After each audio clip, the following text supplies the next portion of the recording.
I'm going to show you how to get amazing retention by prepping your client's nails the correct way and or prepping your own nails if you're trying to do DIY nails at home.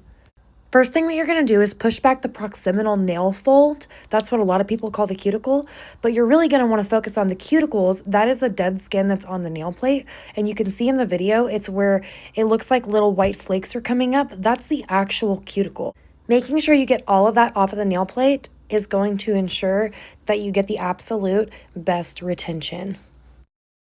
After you do that, you're going to remove the dead skin from the proximal nail fold.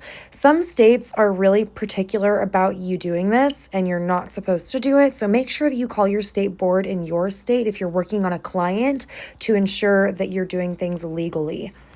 Next, you're going to want to take a sanding band. I use medium grit, but you can use fine grit as well. It's a preference. I think that medium grit, in my opinion, gets the best retention, but some nail techs think it's too rough on the nails. However, the majority of my clients, they end up switching to overlays because their nails grow out and they're so healthy. So, we could debate about it, but I like to use medium grit. You do what you're most comfortable with. And you're going to just remove the shine from the entire surface of the nail, making sure that you get in those nooks and crannies around the proximal nail fold.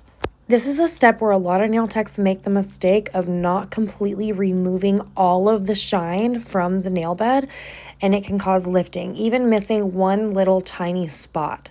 And around the proximal nail fold, or cuticle area, which is what most nail techs call it, even though it technically is the proximal nail fold, where I'm doing it right now, right around those edges and in those corners, that is where you're going to be the most susceptible to lifting if you miss any spots. So you really want to make sure you're double checking your work and you're really getting in those crevices.